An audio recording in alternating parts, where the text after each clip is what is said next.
¿Cuánto estudiabas al día más o menos? Fenómeno, pues 12 horas haciendo cosas. Es más probable que encontremos uno de esos profesores que sea un referente en su campo, por así decirlo, en estas universidades. Esto no dice nada sobre la calidad de la educación que recibes. ¿Crees que el estudiar en una universidad con una reputación como la de Cambridge realmente tiene un impacto significativo a la hora de encontrar oportunidades laborales? Sí, pero no. Por eso el sistema español no es muy bueno para entrar en universidades buenas a un nivel internacional. Y si te digo que volar con motor cuesta 140, 150 libras la hora, hay mucha gente que se muere haciendo giros bajos y luego se matan en picado. Una persona de clase media no creo que en la vida pueda ir al espacio. Los aviones comerciales tienen muchos sistemas electrónicos que te avisan con mucha antelación de cosas que pueden ir mal, pero se pueden estrellar como hemos visto 1000 veces. Muy buenas, ¿qué tal estás? Hoy tengo y tienes el privilegio de poder sumergirte en el fascinante mundo de la ingeniería aeroespacial. Y para ello cuento con un invitado muy especial, estudiante de la prestigiosa Universidad de Cambridge. Fundada en 1209, es la segunda universidad más antigua de habla inglesa y está considerada una de las mejores universidades del mundo. En Cambridge han estudiado muchísimos alumnos notables, incluyendo eminentes matemáticos, científicos, políticos, filósofos y otros destacados en diversas áreas disciplinares. Sin embargo, he de decir que nuestro invitado de hoy no se queda corto. Él es un alumno ejemplar, caracterizado por sus excelentes resultados académicos y por su incesante dedicación hacia sus objetivos. Pese a que no fuimos a la misma clase debido a que él es 2 años mayor que yo, coincidimos estudiando en un instituto británico y ahí fue donde comenzó nuestra amistad. Tras completar sus estudios de bachillerato, fue aceptado en la Universidad de Cambridge, donde obtuvo tanto su grado como máster en ingeniería aeroespacial. Actualmente está llevando a cabo sus estudios de doctorado y, por si fuese poco, también es piloto de planeadores. Tiene 23 años, se llama Caleb Akhtar y es para mí un honor tenerlo aquí hoy con nosotros. Durante esta charla exploraremos los avances tecnológicos más emocionantes de la ingeniería aeroespacial y profundizaremos en la experiencia de nuestro invitado como piloto y también como estudiante de esta famosa universidad. Así que, sin más dilación, empecemos.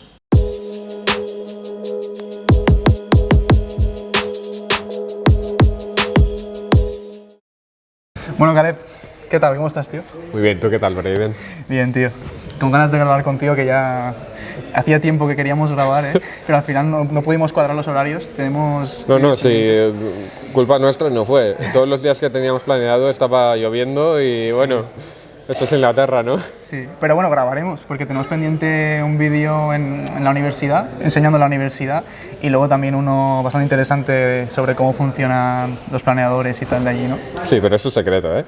Sí, eso ya lo haremos, no decimos nada, pero... También deciros que dejaremos las preguntas que nos dejasteis para el final del vídeo, así que quedaros hasta el final, ¿eh? Lo que ya sabéis es que soy un estudiante español que acabó en la Universidad de Cambridge, un poco por suerte y un poco por dedicación al trabajo y nada, todas las oportunidades que he tenido yo desafortunadamente ahora son más difíciles para los estudiantes que salgan de bachillerato español por el Brexit.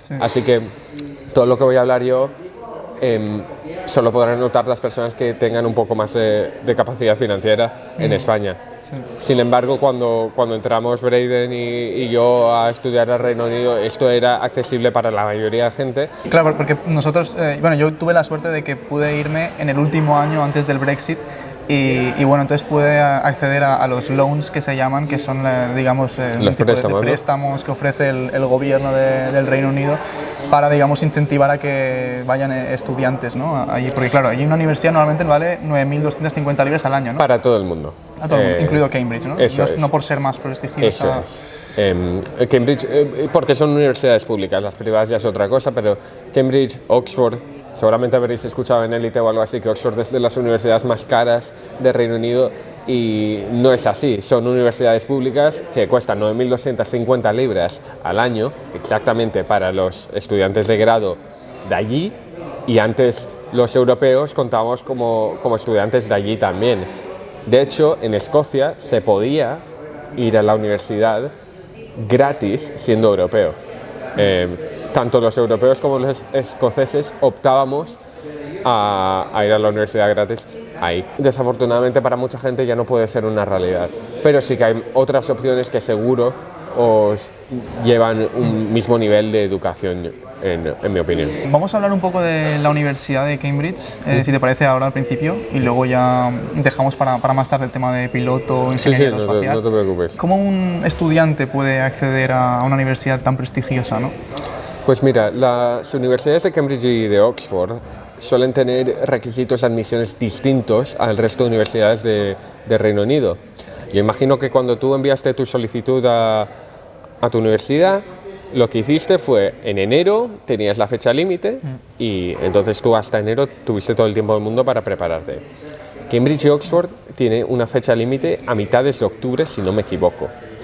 Eso significa que tienes que hacer todo el proceso de la carta de recomendación de los profesores, tu carta personal también.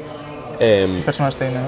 Todo eso tienes que hacerlo muy pronto y además, dependiendo de dónde apliques, de dónde solicites plaza, disculpa, tendrás que hacer un examen u otro, adicional a lo que se hace en bachillerato. Cualquiera puede enviar solicitud, no hay ningún problema en absoluto. Pero el porcentaje de gente que cogen es bastante bajo, ¿no? Es bastante selectivo, ¿no? Dependiendo. ¿Y de qué depende? Bueno, depende de varios factores. Por ejemplo, Cambridge y Oxford está dividido en colleges, que no son como residencias, sino que son subdivisiones de la universidad. Y tú en realidad no envías una solicitud a la universidad, tú envías una solicitud al college. Hay colleges que tienen un ratio de aceptación muy alto y hay unos que tienen un ratio de aceptación menos alto. ¿Cuáles son los que suelen tener menos?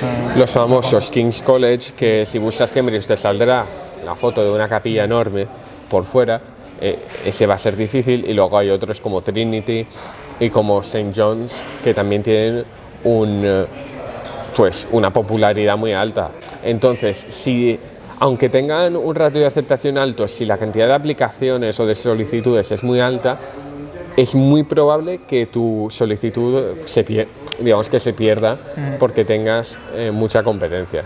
Entonces yo, a la gente que tiene pensado enviar solicitud, lo que les recomiendo es que envíen solicitud al college que les guste, eso sí, pero si no saben de ningún college y no lo tienen claro, pues enviar solicitud a un college que tenga menos solicitudes en total para esa asignatura, ese curso, y así será más fácil que se paren a mirar tu solicitud. Y hay varias formas de acceder. ¿Qué es lo que tiene que hacer un estudiante, por ejemplo, de un instituto público español? Porque es una pregunta que nos preguntaba también Mauro Carreras, que bueno, yo igualmente iba a hacer esta pregunta porque me parece capital en esta entrevista, relacionada con cómo acceder a estas universidades. Pero ¿qué se necesita? Tener unas notas muy altas, ¿no? En primer lugar. ¿O? Sí, sobre todo eso. Y entonces por eso el sistema español no es muy bueno para entrar en universidades buenas a un nivel internacional. ¿Por qué? Porque los exámenes, como ya sabéis, no están estandarizados. Un 10 en tu instituto puede ser un 9 en otro, el mismo nivel, desafortunadamente. ¿Por qué digo desafortunadamente? Porque eso significa que la gente de Reino Unido, yo imagino que cuando ellos ven un 10 de un instituto español y no tienes otro tipo de exámenes internacionales estandarizados, pues les cueste creerse que tengas el mismo nivel que otros. Sin embargo, los requisitos son los requisitos que pone el college. Es decir, tú te puedes meter en la página del college, buscar la asignatura que te interese o la carrera que te interese, y ahí ya te pone los requisitos. Y si tienes dudas, llama al college directamente. Entonces, ¿tú dirías que es, por ejemplo, más difícil acceder si estudias en un instituto español? Yo creo que si estudias en un instituto público español y solo tienes esas notas, lo digo yo porque conozco a gente muy buena que no consiguió entrar en Cambridge. Yo creo que era porque no tenían una nota estandarizada, pero no puedo confirmar. Y luego el nivel de inglés, ¿no? Que en los institutos obviamente en España es un poco... Necesitas un C1, si no me equivoco es un C1. Yo creo que los puntos a recalcar son que si puedes acceder a hacer otro tipo de exámenes en bachillerato, inténtalo. Y si no puedes, no pasa nada. Enviar la solicitud igualmente, pero el mensaje que quiero dejar a la gente es que no por ir a una universidad eres mejor o peor, y no por no ir a esa universidad eres mejor o peor. Lo que viene a ser la carrera, el grado va a ser el mismo en todos los sitios, y luego luego llegaremos a esta pregunta, imagino, pero haber ido a la universidad no te da tantas ventajas como uno se puede imaginar. Sí, ahora lo hablaremos eso. Y lo hablaremos. Pero tú personalmente, ¿cómo accediste a esa universidad? Porque tú sí que estudiaste en un instituto británico, eso tenías es. A-levels, Eso es. ¿qué te pedían? ¿Como 3 estrellas o 4? Sí, de hecho, creo que era Imperial College que me pedía un poquito más en Londres. Me pidió más que mi college en Cambridge. Bueno, pues eso, alrededor de 3 estrellas y ya 3 está. estrellas son como sobresalientes altos, pero eso convalidado el sistema español era como un 14 sobre 14 lo que te ponían acá. Sí, lo he dicho, cambia cada año, desafortunadamente, pero en algunos años 14 sobre 14 y algunos años un poco menos, pero sí, por ahí, por el estilo. Que claro, yo lo que he hablado ahora es solo lo que es la preentrevista. Luego hay una entrevista o 2. Es muy fácil ya porque hay muchos recursos online que te preparan para el tipo de preguntas en la entrevista y todo eso. La cuestión es que... ¿Se puede buscar en páginas web? Sí, no, es lo que utilicé yo. Yo no tenía ningún contacto que haya ido. ¿Hay algunas que recomienda alguna página? Khan Academy está genial para antes de la universidad, está genial. Y luego ya para prepararse las entrevistas hay páginas web especializadas, pero eso... ¿Qué te preguntaban? Eso no lo puedo decir porque te hacen firmar un mini contrato para que no lo digas, pero son preguntas muy interesantes. Pero igual necesitaban ver que realmente era un tema que a ti te apasionara, ¿no? O, por ejemplo, Más que eso querían ver cómo piensas. Porque en Cambridge, Oxford y algunas universidades más tienen un sistema donde te dan clases de 1 a 2. Es decir, un profesor para 2 alumnos o un profesor para 3 alumnos, algo así. Entonces ellos quieren alguien que ese sistema de dar clases particulares, como si fueras a la academia o a clases particulares aquí, te vaya bien. También he visto, hablando con ingleses, algunos me han dicho que sí que hay como unos centros educativos privados, ¿no? Digamos, especializados en el acceso a Cambridge, que igual pues son, al ser privados pues son más caros, ¿no? Y igual también eso hace que la gente con más dinero acabe entrando, ¿no? 100%. Si entras a Cambridge, te pones a preguntar en tu curso, lo más normal es que una gran cantidad de gente venga de estos centros que no son... O sea, que es un porcentaje bastante alto la cantidad de gente que viene de esos sitios. A mi parecer sí, pero a ver, esto es una cosa que la universidad yo creo que está intentando reducir porque siempre están publicitando que mira lo que estamos haciendo para gente menos afortunada y todo eso. Eso es lo que te iba a preguntar luego. Pero es que esto es algo un poquito fuera de su control porque la universidad tiene un sistema diseñado que, digamos, determina ciertas calidades, pero si luego tú haces un centro que se dedica a producir estudiantes que tengan esas calidades, porque desde pronto les empiezan a decir esto se hace así, así y así, para que queden bien a la hora de entrevistarse, entonces ahí va a tener un problema de representación que si tienes más dinero, vas a estos centros, tienes más probabilidades de entrar, pero solo porque están mejores preparados, no porque sean más listos, eso hay que decirlo. Claro, y estabas hablando de que ahora la universidad pues quiere, digamos, brindar un apoyo a esos estudiantes que igual pues son más desafortunados económicamente, ¿no? Pero sí, que igual tienen un talento excepcional, ¿no? Entonces, ¿cómo apoya la universidad, cómo ayuda a estos estudiantes?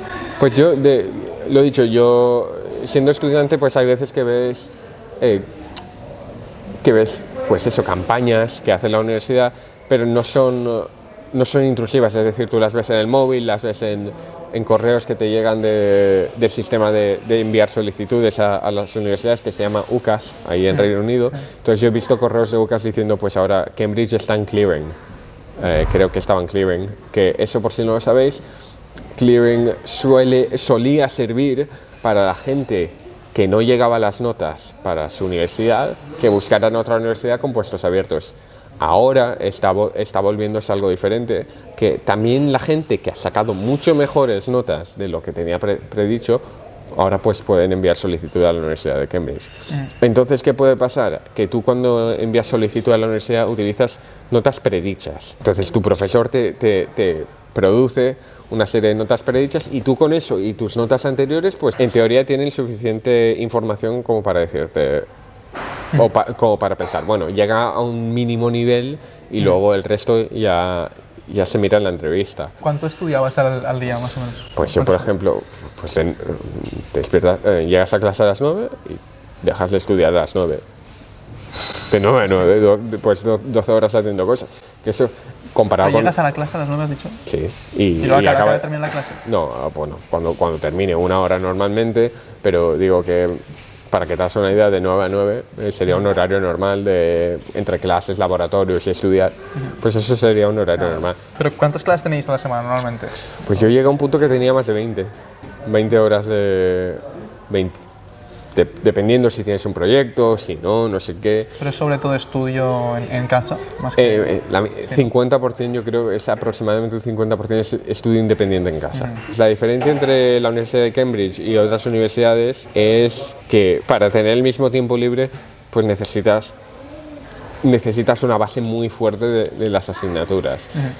Entonces, por lo tanto, hay bastante gente en la universidad que tiene muy poco tiempo libre. ¿Crees que el estudiar en una universidad con una reputación como la de Cambridge realmente tiene un impacto significativo a la hora de encontrar oportunidades laborales, mejores trabajos en la industria, por ejemplo?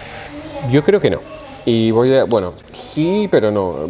Sí, hasta cierto punto. ¿Hasta qué punto? Pues tú cuando envías una solicitud de trabajo, últimamente hay un proceso de automación, ¿no?, que si no tienes ciertas palabras en tu perfil, ni siquiera te tiran el perfil a la basura. De eso no te escapas, para empezar. Está muy claro. Donde sí puedes tener una ventaja es en las ferias de trabajo, en todo este tipo de oportunidades en persona. Si te pones a hablar con alguien que trabaja en una empresa, ahí a lo mejor cogen más interés por ti, pero no suele ser... Yo creo, en mi opinión personal, yo creo que a la gente le gusta más el entusiasmo, por así decirlo, por la asignatura, que por lo que se dedique la empresa. Yo creo que eso lo valoran mucho más que la universidad donde has ido. ¿Y crees que en cuanto a formación igual te forman mejor que en otras universidades? ¿Es mejores profesores? Depende para qué. Hay profesores que son los mejores en su campo, en Cambridge, sin lugar a duda. Y luego hay profesores que... Los mejores en su campo a nivel mundial. Específico, mundial, pero no digo... Es que ya no hay un ranking, por así decirlo. No digo número 1, digo que están ahí, que si tú dices su nombre la gente lo reconoce. Eso es verdad. Y luego hay profesores que no. Es más probable que encontremos uno de esos profesores que sea un referente en su campo, por así decirlo, en estas universidades. Esto no dice nada sobre la calidad de la educación que recibes. Y lo voy a dejar ahí. Porque un profesor puede ser muy bueno enseñando, pero no, puede que no sea un referente en su campo, y lo contrario es cierto también. Sí, totalmente. De hecho, tengo varias experiencias con profesores así, igual profesores que tienen muchos conocimientos, pero luego a la hora de comunicarlo y transmitir los alumnos, pues no son los mejores. Sí, es una lástima también. Porque su cerebro a lo mejor funciona diferente, no sé si me explico. Sí. Pero bueno, en cuanto a calidad de educación, esto es cuestión del grado, es cuestión... Mirad los rankings, preguntad en foros de estudiante para hacer el grado que querráis vosotros. Yo hablo desde un punto de vista de ingeniería, pues la mayoría de cosas que yo hago están disponibles, pues eso, en Khan Academy, cosas así. Incluso a nivel de carrera o de máster, pues se pueden encontrar muchas cosas online, incluso haciendo el doctorado también. Yo lo que recomiendo y lo que me funciona para mí es un aprendizaje dirigido por ti mismo y suplementado por estas clases que he comentado antes, de que hay un profesor con 2 o 3 alumnos. Y eso de verdad es la fuerza de la Universidad de Cambridge en cuanto a la enseñanza, son esas clases particulares que da de manera gratuita. ¿Cómo describirías tú el ambiente académico, la comunidad estudiantil? Porque es como muy serio, muy clásico todo, porque esas son igual las concepciones, por los estereotipos que igual puede tener la gente, pero realmente la universidad también se preocupa por la diversión de los alumnos, organiza eventos, fiestas, no sé. Sí, no, eso siempre. De hecho, a final de año tienen un fiestón, ¿no? Que cada college tiene un fiestón más o menos de 8 de la noche hasta las 5 de la mañana o algo así. Claro. Eso en Inglaterra es mucho, ¿eh? Porque ahí, eso es mucho, eso es muchísimo. No es como aquí que la gente... Allá las 2 están en la camita, tío, se despiertan y van al trabajo incluso, de tan pronto que se han acostado. Claro, y las discotecas cierran a las 4 o así. Antes. Bueno, depende, En Cambridge yo a las 3 de la mañana para casa. Hostia. Y hay gente que no aguanta más de la 1, que se entra en la discoteca a las 10 de la noche y sale a la 1. Claro, 3 horas bailando es mucho. Aquí en España, ¿qué haces? Te vas a tomar algo hasta las 2, luego... Y cierran a las 7, 7 y media, ¿no? Sí, y ya te vas a poner unos churros con chocolate y ya está, no, ahí eso no.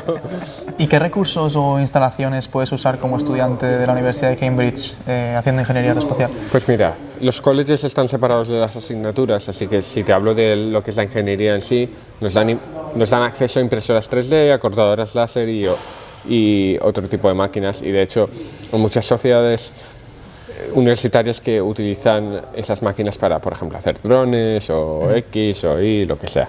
En cuanto a los recursos que te pueden dar los colleges, dinero, te suelen dar dinero para hacer ciertas cosas. Hay colleges que te dan dinero para viajar, hay colleges que te dan dinero para tus deportes. Por ejemplo, Braden has mencionado que soy piloto de planeador. Sí. Pues yo he recibido varias subvenciones para que representa a la universidad en competiciones contra Oxford, por ejemplo. Para finalizar ya el tema de la universidad, ¿cómo la valoras personalmente? ¿La recomiendas? ¿Estás contento y satisfecho con tu experiencia allí?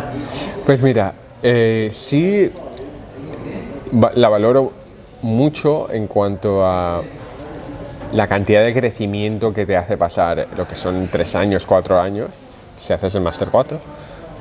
Son 3 años en Inglaterra. Sí, la carrera son 3 años. Entonces la cantidad de crecimiento personal que te hace pasar es una barbaridad. La recomiendo por eso, la recomiendo también por la calidad de la educación, como he dicho antes. Pero lo que tenéis que tener claro es que si vais ahí y os cuesta, pues va a ser mucho esfuerzo personal, y si eso es algo que os interesa, o no os molesta, enviad solicitud, ningún problema. Pero si es alguien a que le va muy sobrado y ya ha cubierto ciertos conocimientos de la universidad y todo, estando en bachiller, pues yo creo que sí, seguro, porque la universidad siempre busca lo que me parece a mí es que la universidad siempre busca a ponerte contra las cuerdas, no hacértelo pasar mal, pero hacerte pensar. Da igual el nivel que tengas, y siempre buscan hacerte pensar con los problemas. Y ahí, claro, la gente que verás allí será gente sobre todo muy estudiosa, ¿no? Entiendo, Sí. gente muy inteligente también, porque me contabas un día que igual, y eso, tú que eres una persona que muy dedicada a tus estudios, pero que claro, igual requieres una semana, por ejemplo, para entender algo, y hay gente que igual en unas horas o lo que sea te lo resuelve, ¿no? Igual gente súper dotada, ¿no?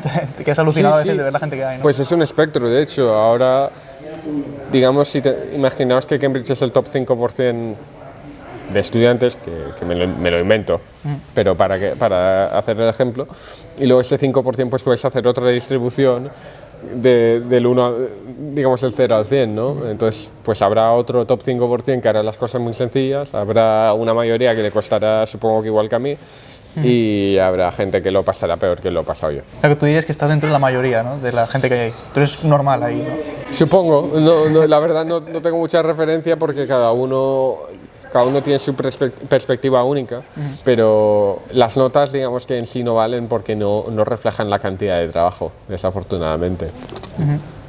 Por lo que he dicho, por el nivel natural de capacidad. Así que yo no te sabría decir dónde estoy, pero yo sé que hay gente que le ha costado más y hay gente que le ha costado menos. Eso es lo que te puedo decir. Yeah. Así que para mí, hay gente que relativo a mí es superdotado, seguro. Yeah. Lo que sí que tengo que decir es que es muy fácil que la presión te llegue en la universidad por lo que he dicho, porque tú toda la vida a lo mejor llevas en el top 5% y ahora ya estás en el top 50%.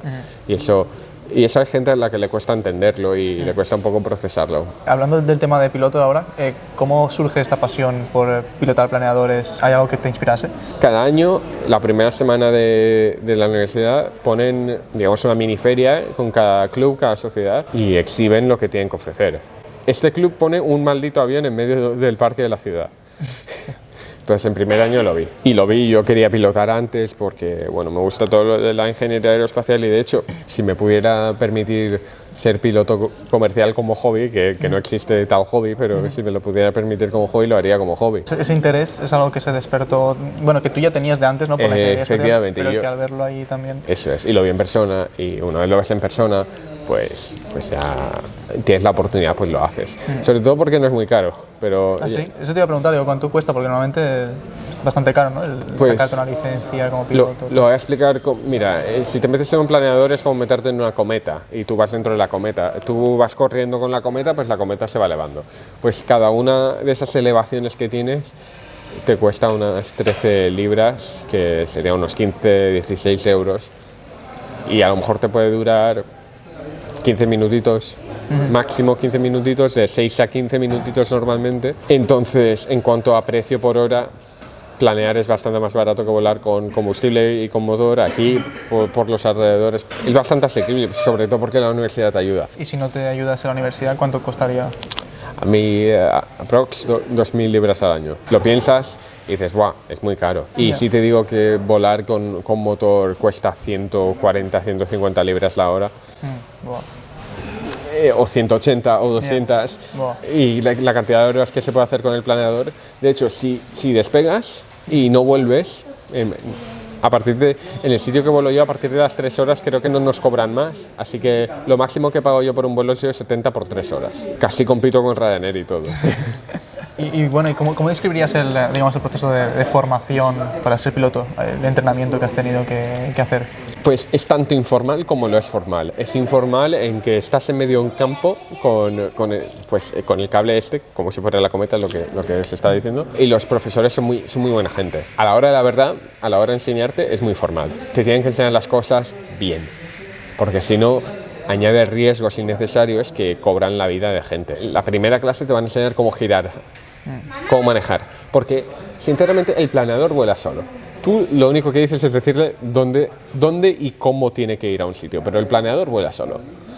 Así que te enseñan a decirle dónde tiene que ir. Y luego para despegar y aterrizar, ¿cómo es? Más tarde, el despegue se hace mediante un tractor que está situado a un par de kilómetros de donde están, digamos, el resto de gente, y despegas. Hay planeadores que casi se puede despegar dando palmas. ¿Cómo que dando palmas? Con las manos fuera de los controles, porque hay planeadores que están tan bien diseñados que despegan solos. No está recomendado hacerlo, obviamente. Esto es una manera de hablar, no digo que se pueda hacer, pero digo que dependiendo del modelo del planeador, despegar te va a costar más o menos, y es cuestión de mantener la velocidad en cierto rango y estar alerta que si se rompe el cable ese que estaba mencionando de cometas, ¿Ese cable cómo es? Es un cable de metal, es un alambre como si fuera uno de un ascensor. ¿Y dónde va ese cable? Pues va desde tu planeador hasta un tractor que está a 1 kilómetro, 2 kilómetros de ahí. Lo que hacen es, cuando le dan marcha al tractor, ese cable se empieza a enrollar muy rápido, y tú pues aceleras como si estuvieras en un Audi R8 o algo así. Creo que es de 0 a 100 en 3 segundos. Y lo que es el aterrizaje ya es un poquito más complicado. Tienes que sacar los frenos del avión, que salen de las alas, se llaman spoilers. Y ¿Ah, sí? Sí, muy agraciado el nombre. Y lo que vienes es, tú vienes en un avión normal, aterrizas con un ángulo más o menos de 3 grados relativo a la pista.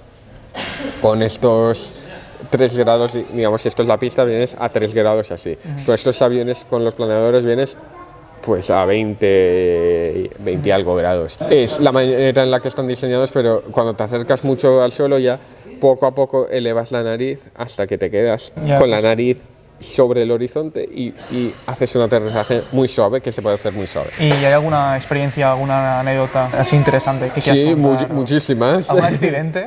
No, a ver, yo casi accidentes, varios, ¿Sí? pero como todo piloto. Pero graves, podría haber pasado algo. A ver, es que depende de lo que definas como grave. Lesiones graves, sí, ¿no? No, tanto no, pero de poder haberme hecho daño, sí. Un ejemplo puede ser que hice un giro demasiado bajo, y si haces un giro demasiado bajo, lo que es peligroso es que pongas el avión en barrena, es decir, que el avión vaya muy lento, tan lento que no se pueda sustentar en el aire y vaya directo al suelo, que caiga casi como una piedra. Entonces, yo no lo puse en barrena, obviamente porque estoy aquí sin muletas, pero hay mucha gente que se muere haciendo giros bajos y luego se matan en picado. Yo he hecho varios giros bajos, pero yo sabía que iba a hacer el giro bajo y por lo tanto tomé unas precauciones que me permitieron hacerlo de una manera segura. La gente que tiene esos accidentes no es que no lo sepa, sino que se distrae y no lo hace de una manera segura. Los aviones comerciales tienen muchos sistemas electrónicos que te avisan con mucha antelación de cosas que pueden ir mal, pero se pueden estrellar, como hemos visto 1000 veces. Los planeadores también se pueden estrellar. ¿Qué pasa con los planeadores? La manera en la que se vuela un planeador es más peligrosa que en la que se vuela un avión comercial. Siempre volamos muy cerca de la mínima velocidad que se necesita para sustentarse en el aire. Por ciertos motivos, pero es la manera más eficiente para volar para nosotros. Como no tenemos motor, siempre tenemos que buscar las velocidades bajas eficientes. De hecho, algo curioso es que esas velocidades eficientes aumentan con el peso del planeador. Es decir, si eres alguien un poco más pesado, como yo relativo a otra gente que va ahí, que son casi unos palillos, por así decirlo. Tiene que ir más rápido el avión.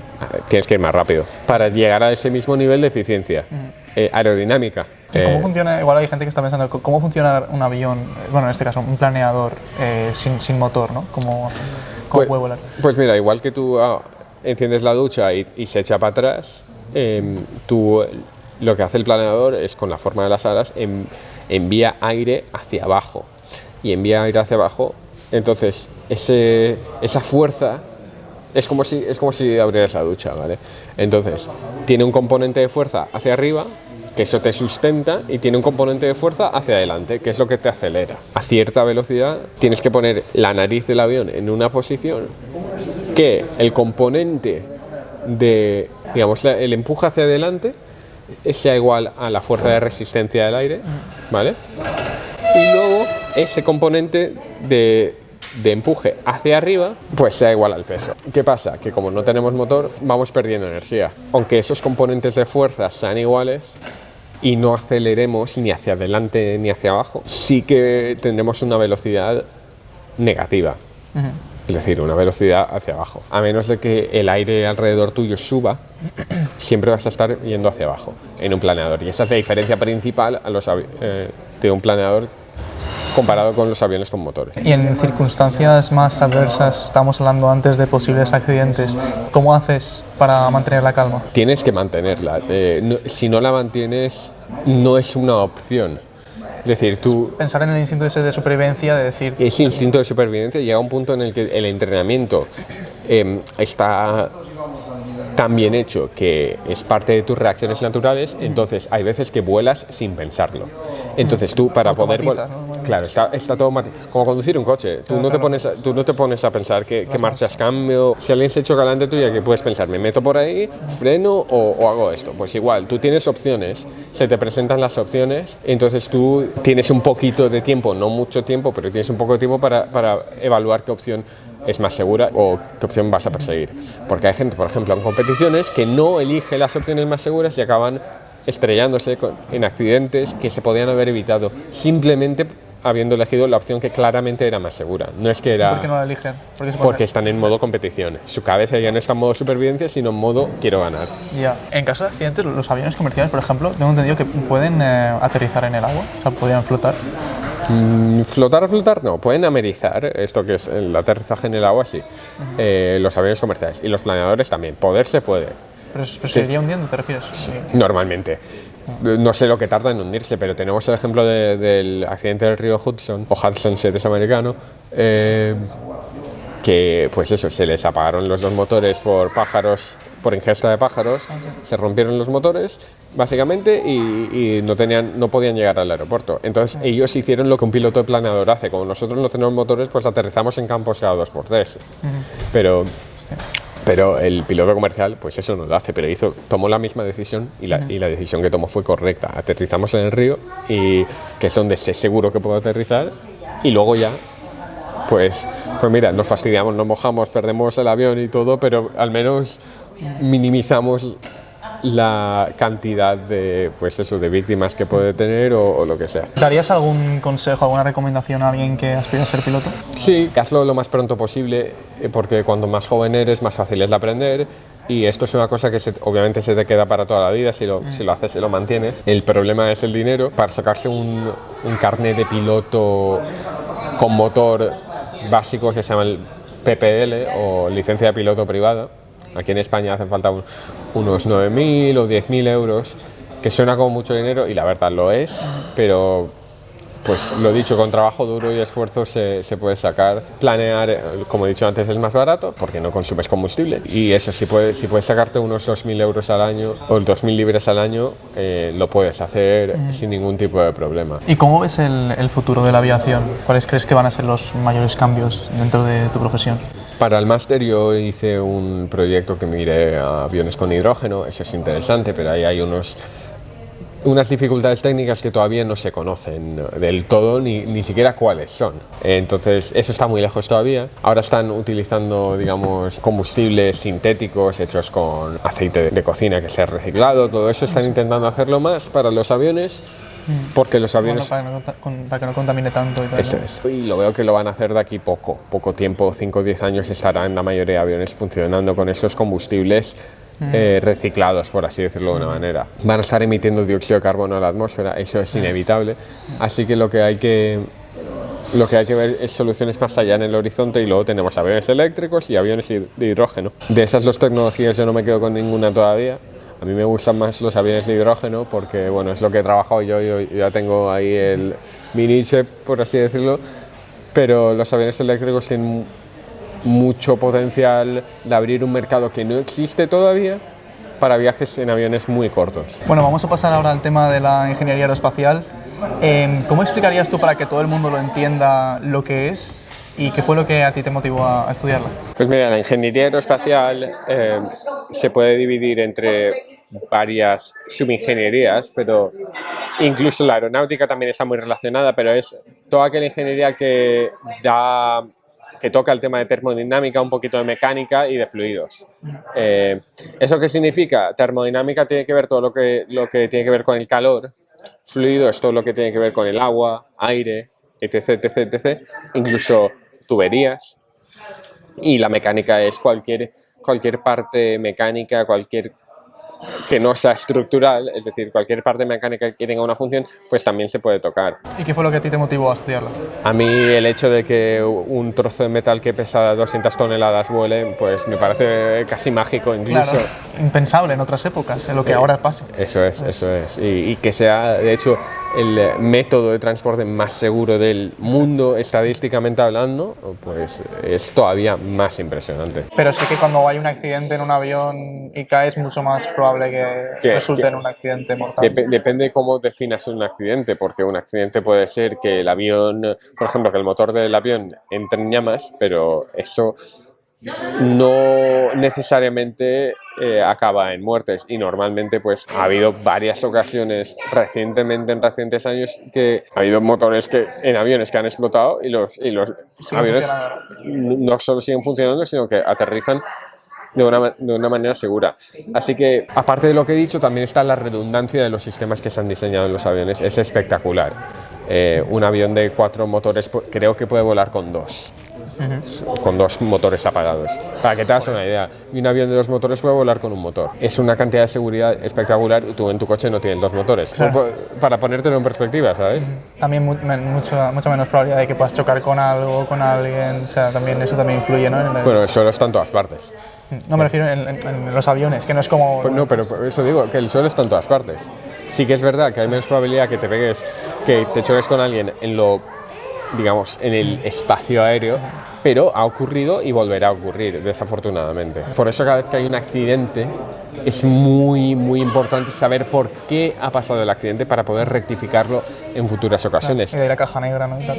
La caja negra es una herramienta muy importante para eso, pero puede ser tan simple como que un controlador aéreo da malas direcciones y luego el piloto no se da cuenta y se choca con algo, por ejemplo. A veces también por igual querer salir muy rápido, a veces se ha dado casos, creo, en los que se ha dicho que todo estaba bien, igual faltaba supervisar algo. Ha habido casos por falta de comprobar algo, por entrar en el hábito de mirar pero no ver, no sé si me explico.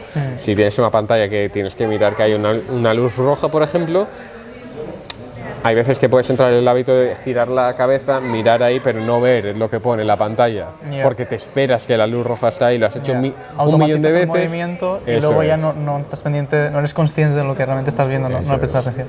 Y algo muy peligroso volar es volar en nube porque te desorientas completamente. Entonces, lo he dicho, ahora, hoy en día, los aviones comerciales son de lo más seguro, pero no solo porque han sido diseñados perfectamente desde el principio, sino por todos esos accidentes de los que hemos aprendido. Ha habido mucho sacrificio, por así decirlo, para llegar al punto de seguridad en el que estamos. Y va a seguir habiéndolo. Es decir, cada accidente que pasa es un accidente menos en el futuro, esperemos. Ojalá. Y también son muy automáticos, ¿no? Los aviones comerciales. Y de hecho pueden aterrizar perfectamente. O sea, el piloto, tanto que estudias, ¿no? Tanto que se prepara, tanto entrenamiento y luego a lo mejor no hace nada, ¿no? Por eso he dicho que lo quería hacer como hobby, no como trabajo, porque sí, son muchos estudios, es mucha responsabilidad, pero al final la mayoría de vuelos lo hace el avión. ¿Y el piloto para qué está? Para si hubiese algún fallo, ¿cómo reacciona? El piloto ahora tiene, digamos, un rol, digamos, de jefe, en vez de trabajador, de jefe. Claro. Es el jefe del avión. El piloto le dice al avión lo que tiene que hacer y lo que estaba diciendo antes, el avión lo hace. ¿Y dentro de la ingeniería aeroespacial en qué te has especializado? En la optimización de aviones, es lo que hice el máster, y ahora en el doctorado estoy mirando a esas nubes que se forman detrás de los aviones cuando miras al cielo. Estoy mirando qué efecto tienen esas nubes sobre el calentamiento global. En cuanto al diseño de los aviones, porque a mí me comentabas que tú personalmente te ha interesado siempre mucho el ala, el motor, eso es. ¿no? Entonces, los aviones que vemos hoy en día, digamos, son un tubo con dos alas, con dos motores debajo, la mayoría. Digamos, un 90% de lo que vas a ver tú va a ser eso. Ahora, con las tecnologías nuevas como el hidrógeno y todo eso, ese tipo de avión ya no es tan factible, ya no es tan económico. ¿Por qué? Porque lo que es el combustible se guarda dentro de las alas, aunque parezca que sean pequeñas, son muy grandes y aguantan toneladas y toneladas de combustible. Y el hidrógeno se tiene que mantener en una cápsula comprimida, por así decirlo, que no cabe dentro de las alas y por lo tanto esa forma de tubo con alas ya no funciona, porque necesitas un espacio más grande. Entonces el diseño de aviones ahora es un campo muy interesante por eso, porque las nuevas tecnologías, los motores eléctricos, todo eso, va a hacer que cambie el diseño de los aviones de manera significativa. Te voy a preguntar, ¿cómo, digamos, por todos los avances tecnológicos que están habiendo, cómo afecta la inteligencia artificial, por ejemplo, o la propulsión eléctrica al diseño y al funcionamiento de los aviones? La parte A de la pregunta es la inteligencia artificial. En cuanto al diseño, la inteligencia artificial tiene muy poco que decir sobre el diseño de un avión. ¿Por qué? Porque para diseñar un avión tú lo que necesitas es una lista de todas las decisiones que has tomado y por qué. Porque si algo no funciona luego cuando vas a probarlo, tienes que ver por qué se ha tomado esa decisión y qué efectos ha tenido. La inteligencia artificial no te dice las decisiones que toma, sino que toma las decisiones como si fuera una persona pensando. Además, no necesariamente te va a dar el mismo resultado le pongas dos problemas que sean un pelín diferentes. Entonces, hay tipos de optimización diferentes a la inteligencia artificial, que son algoritmos de optimización, que funcionan de tal manera que sí que te dan esa lista de decisiones que se ha tomado y también te ayuda con el resto. Y además te da el mismo resultado de si le pones los problemas así un pelín diferentes, ¿no? Si yo le pongo .99 o .999, por así decirlo, la inteligencia artificial probablemente te dé resultados que sean distintos en cuanto a diseño del avión. ¿Y el tema de la propulsión eléctrica? El tema de la propulsión eléctrica es muy interesante porque dependiendo... ¿Puedes explicar lo que es para la gente que igual no...? La propulsión eléctrica se utilizan motores eléctricos en vez de motores con combustible para llevar el avión. Entonces, ¿por qué es interesante? Porque se pueden poner muchos motores pequeños en vez de dos motores grandes. Entonces, si te falla un motor, ya no te quedan un motor solo, te quedan 19, si tienes 20, por ejemplo. Claro. Es una cantidad enorme. Entonces, hay mucha investigación sobre qué se puede hacer. Esto que he descrito, por ejemplo, se distribuye la propulsión, ¿vale? En vez de estar en dos motores grandes, se ponen motores pequeñitos, pero también se pueden hacer otras cosas muy interesantes con la propulsión eléctrica, que aumentarían la eficiencia de los aviones, pero que necesitan más investigación. También aumentan la seguridad, ¿no? No necesariamente, pero en el caso que te he dado sí, pero podría haber un caso en el que no. Podría haber un caso, por ejemplo, y si falla, digamos, el generador de electricidad si tienes uno, ya no Depende, tienes claro. 0 motores ahora. Claro. Entonces, por eso digo que hace falta más investigación, porque hace falta saber todos los casos, todo lo que puede ir mal para poder diseñar un avión que vuele bien. Y luego la simulación informática también juega un papel fundamental, ¿no? En el tema de... Para gente como yo, que somos estudiantes, sí, si queremos comprobar una hipótesis, el 100% de las veces lo voy a tener que hacer en una simulación de ordenador. ¿Y cómo influyen los principios de la aerodinámica en el diseño de naves espaciales o aviones? Si todos los aviones son un tubo y alas, es porque A, son fáciles de construir, y B, porque la aerodinámica es buena. Igual que los coches son mejores aerodinámicamente cuando van más pegados al suelo, porque tienen menos fuerza de levantamiento, por así decirlo, entonces cogen las curvas mejor. Los efectos de aerodinámica son muy complejos y de hecho no creo que los pueda explicar porque ni yo conozco todo lo que pasa, pero sí que hay cosas. Si miráis al avión, a lo mejor veis que al final de las alas tienen, de repente el ala se dobla y sube un poco. Eso es por un efecto aerodinámico, que se generan vórtices al final del ala, y esa pared o ese ángulo en el ala hace que se generen menos vórtices. ¿Y podrías explicar así resumidamente, de forma muy sencilla, cómo funciona el vuelo de un avión? O sea, cómo vuela un avión. Antes he explicado lo de las alas y que te envía un chorro de aire abajo. Básicamente el motor te empuja hacia adelante y el ala pues redirecciona el aire alrededor hacia abajo.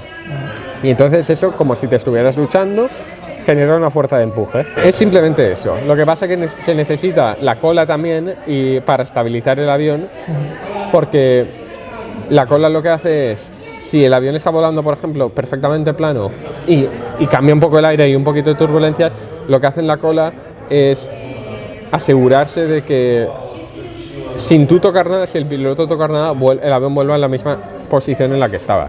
Eso se conoce como estabilidad. Es como si cogieras un muelle y lo mueves un poquito y al final acaba volviendo al mismo sitio.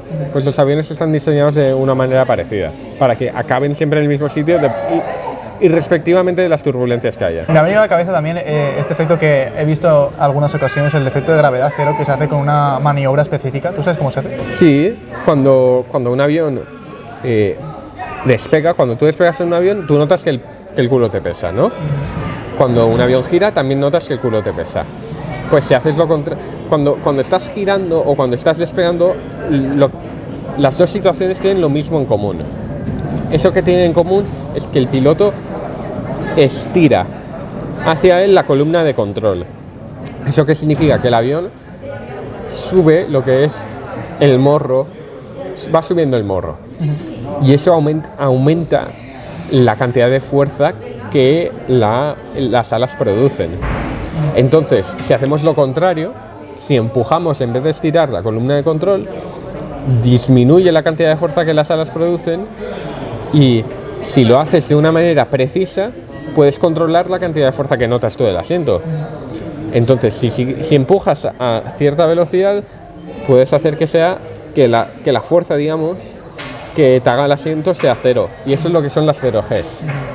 Entonces, el efecto de que estás ahí flotando, ¿no? Como si estuvieras en el espacio. Eso lo he hecho yo, querer y sin querer. Las dos cosas, porque tú empujas y haces ¡boom!